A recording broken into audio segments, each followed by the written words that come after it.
স্ট্রোকের আরেক ধরনের স্ট্রোক আমরা যেটা বলি যে মাথায় রক্তক্ষরণ জনিত স্ট্রোক, মানে আমরা বলি হেমোরেজিক স্ট্রোক, সেটার পার্সেন্টেজ কম। রক্ত স্বল্পতা হলো প্রায় 85 ভাগ, রক্তক্ষরণ হলো 15 ভাগ। এখন এই যে 15 ভাগ রক্তক্ষরণ জনিত স্ট্রোক হয়, তারা কিভাবে আসে, কিভাবে প্রেজেন্ট করে? তাদের বেশিরভাগ ক্ষেত্রে প্রচন্ড মাথা ব্যথা হয়, বমি হয়, এক সাইড প্যারালাইসিস হয়ে যায়, অজ্ঞান হয়ে যায়। সিটি স্ক্যান অথবা এমআরআই করলে তাদের মাথায় রক্তক্ষরণ পাওয়া যায়।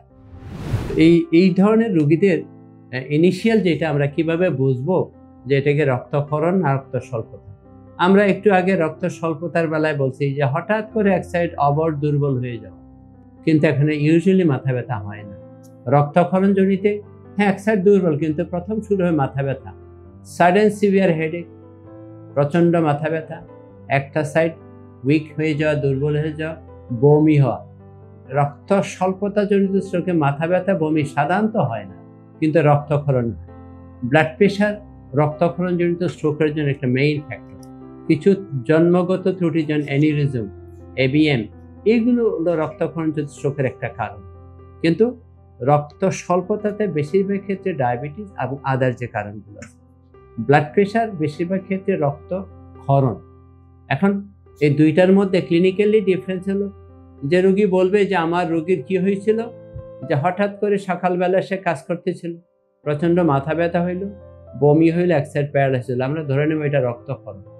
আর বলে যে হ্যাঁ রাতে ঘুমাইছিল ভালোই, সকালবেলায় সে উঠতে পারে না, তার একটা সাইড প্যারালাইসিস, কথা বলতে পারে না, ডান হাত ডান পা নড়ে না, আমরা ধরে নেই যে ঘুমের মধ্যে হয়েছে রক্ত স্বল্পতা, মানে ইসকেমিক স্ট্রোক, হেমোরেজিক স্ট্রোক। যেটাই হোক, সিটি স্ক্যান আর্লিয়েস্ট হইলে রক্তক্ষরণটা ভালো বোঝা যায়। আর রক্ত স্বল্পতা বোঝার জন্য বা ইসকেমিক স্ট্রোক বোঝার জন্য আমাদেরকে এমআরআই করতে হবে। পরীক্ষা হয়ে গেল এখন। আর বেসিক ইনভেস্টিগেশন আদারগুলা যে ইলেকট্রোলাইট, ইউরিয়া, ক্রিয়েটিনিন, ইসিজি, এগুলো দুইটার বেলায় রাখবে।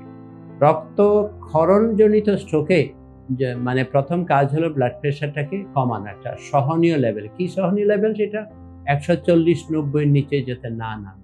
এইটা নির্ভর করবে রোগীর জ্ঞানের মাত্রা। রোগী যদি জ্ঞান পণ্ড থাকে 140/90 আনা যায়, তবে সাডেনলি তাকে ফল করানো উচিত না, গ্রাজুয়ালি আস্তে আস্তে ফল করাই। সাডেনলি ফল করলে প্রেশারকে উঠানো যায় না। দ্বিতীয় হলো যে এটা হলো একটা টর্নেডোর মতো রক্তক্ষরণটা। কিরকম? 10 মিনিটের মধ্যে লন্ডভন্ড হয়ে গেল, এটাও যা হওয়ার হয়ে গেছে। এখন প্রেশার একটু বেশি আছে, প্রেশার খুব র্যাপিডলি কমাইলেও যা বেনিফিট, আস্তে আস্তে কমানো তা বেনিফিট। সুতরাং এই জন্য আমরা বলি যে অন্তত অ্যাটলিস্ট 2 থেকে 3 দিন ওয়েট করেন, প্রেশারটা আস্তে আস্তে কমে আসবে। খোঁজ নেন যেই রোগীর রক্তক্ষরণ হইল সেই যে ব্লাড প্রেশার ছিল সে জানতো কিনা, সে ওষুধ খেত কিনা, ওষুধ বাদ গেল কেন, এগুলো তার একটা অ্যাসেস করা। এখন আমরা এই ডায়াগনোসিসের জন্য আমরা ইনভেস্টিগেশন আগে যেটা বললাম একই জিনিস সব।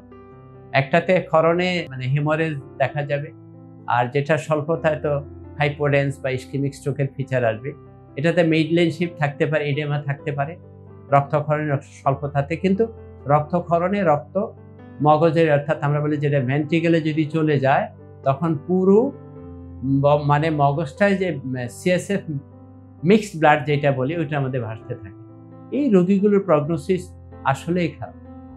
যখন আমরা ইন্ট্রাসেরেব্রাল হেমোরেজ দেয় ভেন্ট্রিকুলার এক্সটেনশন, তখন এগুলোর প্রগনোসিস খারাপ হয়। কেন খারাপ হয়? যে তখন একদম এই সমস্ত রোগীকে ওয়ার্ডে ট্রিট করা অনেক সময় কঠিন হয়ে যায়। তারই একটা অংশ হলো সাবঅ্যারাকনয়েড হেমোরেজ। মাথায় রক্তক্ষরণ হইল, এটা ভেন্ট্রিকেলে চলে গেল, তারপর থেকে রোগীর প্রচন্ড মাথা ব্যথা, ঘাড় ব্যথা, রোগী ঘাড় বাঁকা করতে পারে না, বমি হয়, একটা সাইড প্যারালাইজ হয়ে যায়। সাবঅ্যারাকনয়েড হেমোরেজ সেইটাও একটা মাথায় রক্তক্ষরণ, কিন্তু সেটা ইন্ট্রাসেরেব্রাল না। যার জীবনে এরকম মাথায়, এটা বলে থান্ডার ক্লাব, অর্থাৎ আকাশে থান্ডার হলে যেরকম একটা শব্দ, যেরকম একটা ফিলিংস, ওরকম তার ফিলিং, যে মনে হয় আমার মাথার মধ্যে একটা বাস পড়ছে। প্রচন্ড মাথা ব্যথা, তার সাথে বমি, এক সাইড প্যারালাইসিস হয়ে যাওয়া, ঘাড় বাঁকা করতে না পারে, সাবঅ্যারাকনয়েড হেমোরেজ, সেটাও রক্তক্ষরণের মধ্যে পড়ে যায়। এই দুই কন্ডিশন মানে ইন্ট্রাসেরেব্রাল হেমোরেজ এবং সাবঅ্যারাকনয়েড হেমোরেজ, যেটা প্রগনোসিস যদি দুইটারই দেখা যায়, যত আর্লি ডাক্তারের কাছে আসবে ওইটাতে রিভাসকুলেশন লাগে না, কিন্তু ট্রিটমেন্টটা খুব জরুরি। এখানে সাবঅ্যারাকনয়েড হেমোরেজের পেশেন্টের দেখা যায় 3য় দিন, 4র্থ দিন, 5ম দিন, 7ম দিন, 10তম দিন, মানে এই দিনগুলোতে নতুন করে আবার রিব্লিড হইতে পারে। সুতরাং রোগী যত তাড়াতাড়ি উল্টাপাল্টা জায়গায় চিকিৎসা না করে নিউরোলজিস্টের কাছে চলে আসবে এবং নিউরোলজিস্ট অ্যাকর্ডিংলি তাকে অ্যাসেস করে চিকিৎসা শুরু করবে, তত রোগীর ড্যামেজটা কম হইতে থাকে। আমাদের জেলা লেভেল অথবা অন্যান্য জায়গাতে হাসপাতাল বা যে সমস্ত ক্লিনিকে নিউরোলজিস্ট নাই, ওখানে আসলে রোগীকে একটা স্যালাইন ধরিয়ে দেওয়া হয়, তাকে রক্তক্ষরণ, রক্ত স্বল্পতা কিছুই বিবেচনা করা হয় না, এবং আলটিমেটলি এই স্যালাইন যখন দিয়ে দেওয়া হয় তখনই রোগী কিন্তু বেশিরভাগ রোগী খারাপ হইতে শুরু করে। কারণ স্যালাইন আমরা বলি একটা আইভি যেন স্টার্ট করেন, কিন্তু স্টার্ট করেন কেন? তার ট্রিটমেন্টের জন্য, কিন্তু দিয়ে একদম লোডিং ডোজে দিয়ে দিলেন, আলটিমেটলি তো লাভ তো না, লস হয়ে যায়। এই একটা। দ্বিতীয় হলো যে যখন এই রোগীগুলো হাসপাতালে পৌঁছে যায়, সিটি স্ক্যান এমআরআই করার পরে যখন অ্যাকর্ডিং টু আমরা যেভাবে গাইডলাইন অনুযায়ী যখন আমরা চিকিৎসা দেই, রোগীর আস্তে আস্তে ইমপ্রুভ করে যায়। প্রগনোসিস, ইসকেমিক স্ট্রোকের প্রগনোসিস ভালো, কিন্তু ইসকেমিকের চাইতে হেমোরেজিক স্ট্রোকের প্রগনোসিস আরও ভালো। কারণ হেমোরেজিক স্ট্রোকে যেগুলো চলে যায় হাসপাতালে আসার পূর্বেই রোগী খারাপ হয়ে যায়, আর ইসকেমিক স্ট্রোকের রোগীগুলো খারাপ হয় বেশিরভাগ ক্ষেত্রে হাসপাতাল এবং অ্যাসপিরেশন নিউমোনিয়া ডেভেলপ করার পর। এই যে অ্যাসপিরেশন নিউমোনিয়াটা ডেভেলপ করে উল্টাপাল্টা, ওই যে আমাদের দেশের লোকজনের কি যে রোগীর গ্যাস্ট্রিং হচ্ছে, একটু মুখে পানি দাও, আরে ভাই মুখে যে পানি দিলেন পানিতে ফুসফুসে গেল, সে তো পানি তার পেটে গেল না। অর্থাৎ এই যে অপচিকিৎসা। তারপরে আমাদের দেশে আর কিছু আছে, এই তারে জিন ভূত এইসব কিছু, এগুলো তো বুঝতেই পারে, এগুলো করে তো চিকিৎসার নামে অপচিকিৎসা হয়। তো আমার মনে হয় এখন আমরা যেই অবস্থানে আছি বাংলাদেশে বলেন, তো আমরা আমাদের এই চিকিৎসার ব্যবস্থা কিন্তু অনেক উন্নতি।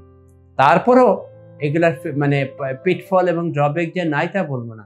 এবং আমাদের দেখা যায় যে কর্পোরেট হসপিটালগুলোতে গেলে যেখানে আপনার দরকার কি, আপনার দরকার হলো আপনি যেই হাসপাতালে গেলেন ওখানে আপনার অ্যাপ্রোচ কীরকম হলো, আপনার ইনভেস্টিগেশন যেটুকু দরকার তার বাইরে আরও এক্সট্রা কোনো পরীক্ষা হইল কিনা যেটা দরকার ছিল না।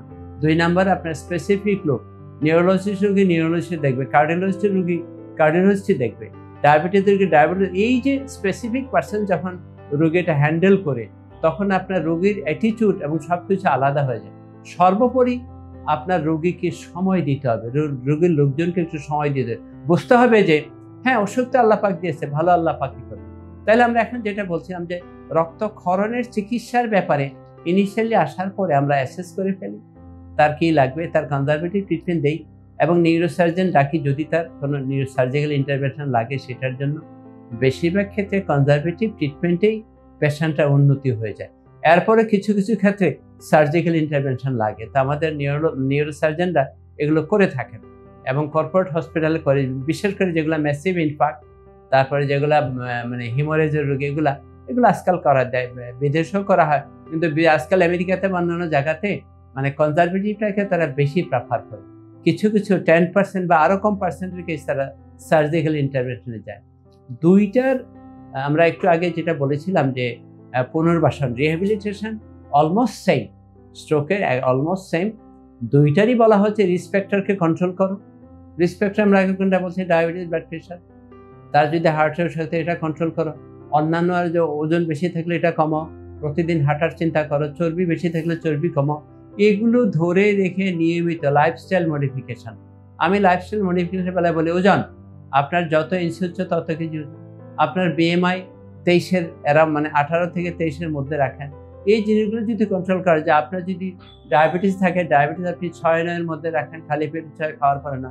আপনার ব্লাড প্রেশার আছে 120-80 এর মধ্যে রাখেন, নিয়মিত ওষুধ খান, চিকিৎসকের পরামর্শ মানেন, মানে অন্তত প্রতিদিন অ্যাটলিস্ট প্রতিদিন 30 থেকে 45 মিনিট হাঁটেন, শুয়ে বসে কাটাবেন না, 8 ঘন্টার বেশি বিছানায় শুইতে পারবেন না, তার মধ্যে দিনের বেলায় 1 ঘন্টা, রাতের বেলায় বাকি। আর বিশেষ করে আমাদের আরেকটা যে আছে যে মোবাইল এবং ডিভাইস, এই ডিভাইসগুলোর দিকে কম ঝুঁকবেন, একটু ফিজিক্যাল এক্সারসাইজ করেন, তাতে ভালো থাকবে। High Care General Hospital Limited, address of your health.